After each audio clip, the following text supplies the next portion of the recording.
बातें तो हो रही हैं, कॉन्फ्रेंसेस भी होती हैं, पाकिस्तान उसका हिस्सा भी बनता है, इनिशिएटिव्स भी लिए जाते हैं, लेकिन वो क्या क्या अवामिल हैं, हमारा अपना इसमें कितना कंट्रीब्यूशन। हम ये तो कहते हैं कि ओवरऑल दुनिया के क्लाइमेट चेंज में पाकिस्तान ने इतना किरदार अदा नहीं किया जिसका उसको सामना करना पड़ रहा है, लेकिन नाजायज़ तजावुज़ात, टिम्बर माफिया की जो मामलात हैं, जो पोल्यूशन फैलाने वाले मामलात हैं, वो उसमें तो हमने बहरहाल कंट्रीब्यूट किया है। तो वो चीज़ें जिसमें हमने हिस्सा नहीं डाला और वो जिसमें हिस्सा डाला है, सब मिला के उसके असरात आ रहे हैं। किस तरह से निपटा जाए अब? जी बिल्कुल आप देखेंगे ये जो ग्लोबल वार्मिंग का फिनोमेना है, कुछ तो आपके ऑफ कोर्स ग्लोबली कंट्रीब्यूशन है। हम for the longest time Pakistan ने ये नैरेटिव रखा है कि हम लेस देन 1% कंट्रीब्यूट कर रहे हैं या लेस देन 3% आप कहते हैं कि हम कंट्रीब्यूट कर रहे हैं। तो बेसिकली वो ग्लोबल जो आपके डेवलप ममालिक है उनके साथ कंपैरिजन में हम ये बता रहे होते हैं, तो हमें लगता है कि बड़ा छोटा सा हमारा कंट्रीब्यूशन है जो कि ग्लोबली लगता भी है। लेकिन एज अ कंट्री अगर आप देखें कि ग्लोबली उसके क्लाइमेट चेंज के इम्पैक्ट आपको नजर आते हैं, लेकिन हम उसको रिस्पॉन्ड किस तरह से उन क्लाइमेट चेंजेस को कर रहे हैं, हम कितने प्रिपेयर्ड हैं उसके लिए। हमारे इंस्टीट्यूट आप देखें कि पिछले 10 से 15 सालों में रेपिटेटिव आपके सैलाब आते हैं, ज़्यादा इंटेंसिटी के साथ आते हैं और ज़्यादा आ रहे हैं। इसके अलावा आपके पिछले 15 सालों में आप डेटा उठा के देखें तो आपकी हीट वेव्स प्रोलॉन्ग्ड हैं और बहुत ज़्यादा आ रही हैं। आप देखें कि सर्दियाँ आपकी बहुत थोड़ी रह गई हैं, पिछले 15 सालों का डेटा पाकिस्तान में उठा के देखें तो। इसके अलावा आप ये देखें कि आपके जो बाहर का मौसम है वो ना होने के बराबर रहा है। तो दुरुस्त। यहाँ पर जो फेलियर है वो हमारे इंस्टीट्यूशंस का डेफिनेटली है, क्योंकि हमारे इंस्टीट्यूट जो है वो बिल्कुल रिस्पॉन्ड करने में एक तरह से फेल हो गए हैं। इसमें मल्टीपल किस्म के फैक्टर्स हैं। आप देखें कि सबसे पहले तो मैं ये भी मेंशन करना चाहूँगी कि जो हमारी जितनी गवर्नमेंट्स आती हैं वो 1 डेढ़ साल लगाती हैं सेटल इन होने में, फिर उनको सेंसिटाइज करके पॉलिसीज फॉर्मुलेशन उनसे करवाई जाती है, और जब इम्प्लीमेंटेशन की बारी होती है, इन्फोर्समेंट की बारी आती है, तो तब वो government for what ever reason वो ख़त्म कर दी जाती है। तो बिल्कुल मेरा दुरुस्त। ख्याल है कि पॉलिटिकल स्टेबिलिटी बहुत ज़रूरी है लॉन्ग टर्म बिल्कुल सही सस्टेनेबल कह रही हैं, प्रोजेक्ट्स के लेकिन लिए। अब एक और चीज़ भी है। जब गवर्नमेंट आती है, गवर्नमेंट इवन पॉलिसीज़ भी बनाती है, उससे पहले गवर्नमेंट को ये भी देखना चाहिए कि जो तजावुज़ात हो रही हैं, जो दरियाओं या उनके नहरों के किनारे पर जो हम देख रहे हैं गैर कानूनी तजावुज़ात हैं, बहुत ज़्यादा आबादियाँ वहाँ पर बढ़ाई जा रही हैं और फिर उनको छोटा किया जा रहा है। वो दरिया, वो नाले जिन्होंने पानी का बहाव जिनके अंदर से गुजरना था और एक उनके अच्छा रास्ता बहाव रोका हुआ जा रहा करता है। था, उनका रास्ता रोक दिया जाता है और फिर उनको एक नए सम्त में जो है वो डाइवर्ट कर दिया जाता है। तो कहा जाता है कि पानी अपना रास्ता खुद बनाता है, दरिया जो है वो वापस ज़रूर आते हैं, नहरें वापस ज़रूर आती हैं, नाले वापस ज़रूर आते हैं। तो जब आप वहाँ पर तजावुज़ात बना दी जाएंगी, उनकी इजाज़त ऑब्वियसली हम देखते हैं कि गवर्नमेंट के लेवल पर ही दी जाती है, और फिर जब इस तरह की इजाज़तें दी जाती हैं, एनओसीज़ दी जाती हैं, वो बिल्डिंग्स बनती हैं, सोसाइटीज़ बनती हैं, तो फिर पानी जब आता है फिर उसके बाद तमाम लोग जो है वो मोरद इल्ज़ाम जो है वो ठहराते हैं गवर्नमेंट्स को। तो ये सरकारी इदारे भी तो बीच में मुलविस पाए जाते हैं। जी बिल्कुल, आप देखेंगे ख़ास तौर पर जो आप तजावुज़ात की बात कर रही हैं, ये इन्वायरमेंटल इम्पैक्ट असेसमेंट एक बहुत ज़रूरी एक तरह का आपका डॉक्यूमेंट होता है, जो एक काइंड ऑफ असेसमेंट होती है। इसको डॉक्यूमेंट की फॉर्म में डॉक्यूमेंट किया जाता है।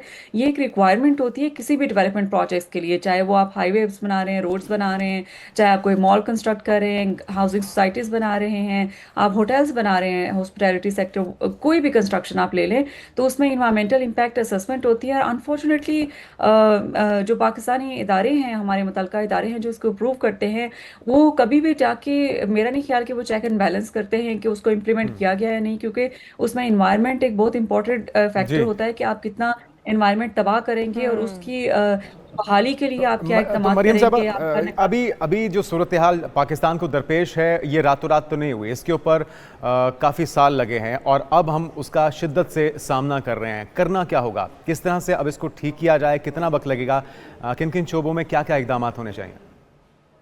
जी, सबसे पहले तो आप ये देखिए कि जो हमारे इदारे हैं उनको रिएक्टिव मेजर्स के बजाय प्रोएक्टिव मेजर्स करनी पड़ेंगी, यानी कि मिटिगेशन पे काम करना पड़ेगा, क्योंकि कि एक आफत आने से पहले आपको अपनी तैयारी करनी पड़ेगी। इन शॉर्ट, अगर मैं सादा अल्फाज में कहूँ। इसके अलावा आप ये देखें कि ये आपका एकेडेमिया और इंडस्ट्री और जो गवर्नमेंट के दरमियान जो है वो डिसकनेक्ट है, हमें उसको करना पड़ेगा। गवर्नमेंट और इंडस्ट्री यूनिवर्सिटीज़ को बताए कि उनको किस किस्म की रिसर्च चाहिए और उनको सोल्यूशन और इनोवेटिव तरीके। स्टूडेंट्स जो है वो इतने थाउजेंड ऑफ ग्रेजुएट्स आपकी यूनिवर्सिटी से होते हैं, लेकिन वो कोई सोल्यूशन आपको उस तरह से नहीं दे रहे होते हैं। मेरा ख्याल है कि गवर्नमेंट को एक डिपार्टमेंट बना देना चाहिए जहाँ से कोऑर्डिनेटेड एफर्ट्स हों कि सही। किस तरह की रिसर्च रिसर्च गवर्नमेंट और इंडस्ट्री को चाहिए, और किस तरह की एविडेंस बेस्ड डेटा जो है वो क्लाइमेट और इन्वायरमेंट ठीक रिलेटेड जो है वो ठीक करे। है। इसके अलावा आप right person for the right job in relevant institutions very very important जी। Thank you so much. बिल्कुल, बहुत शुक्रिया। मरियम शबीर माहिर माहौलियात हमारे साथ थी, और अब हम मियां आरिफ हमारे साथ मौजूद है, नुमाइंदा गिलगित बल्तिस्तान।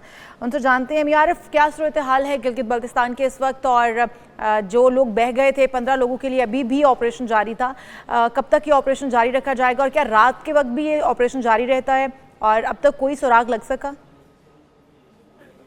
जी बिल्कुल, अभी जो है वो है और बाबू सट्टाप और बालाकोट के खूबसूरत सियाती मकामात नारान, कावान, बेसर और जिलखट।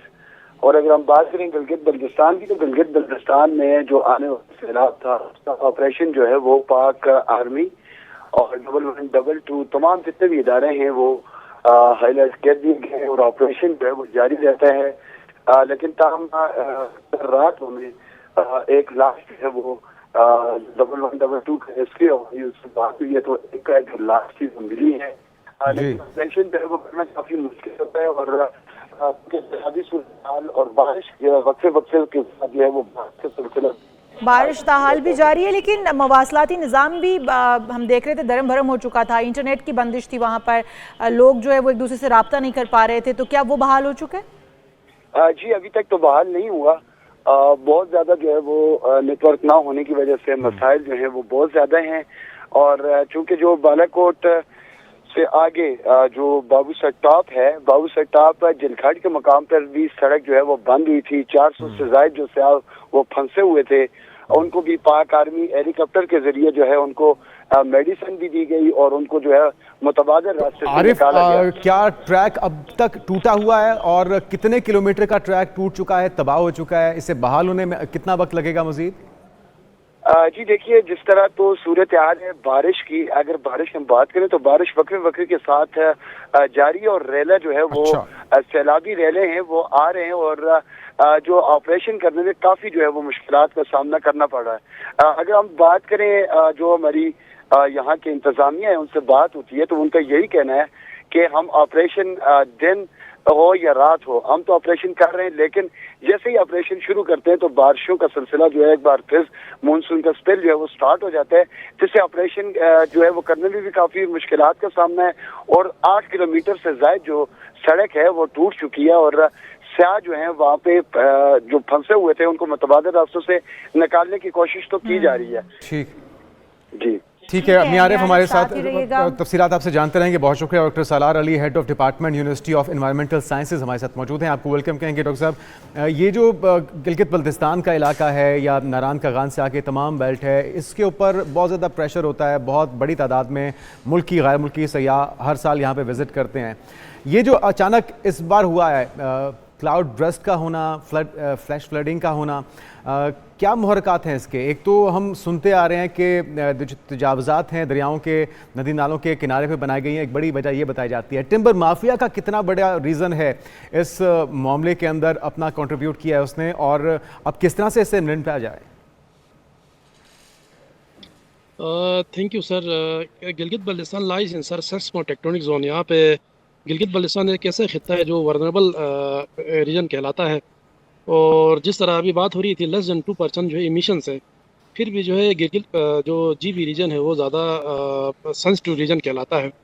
जिस तरह बाबूसर साइड की आपने बात की कि अभी जिस तरह ग्लोबल वार्मिंग की हम बात कर रहे हैं ना, ग्लोबल टेम्परेचर राइज हो रहा है, और उसका इफेक्ट गिलगित बल्तिस्तान है 7200 glaciers and we are living in water.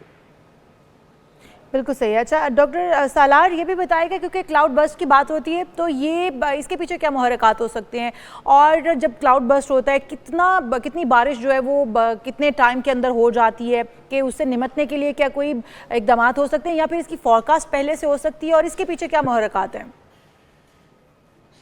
ये क्लाउड बर्स्ट असल में ये 100 मिलीमीटर इसके अंदर जो है विद इन एक घंटे या एक घंटे से कम टाइम में जो है 100 मिलीमीटर से इसमें बारिश होती है।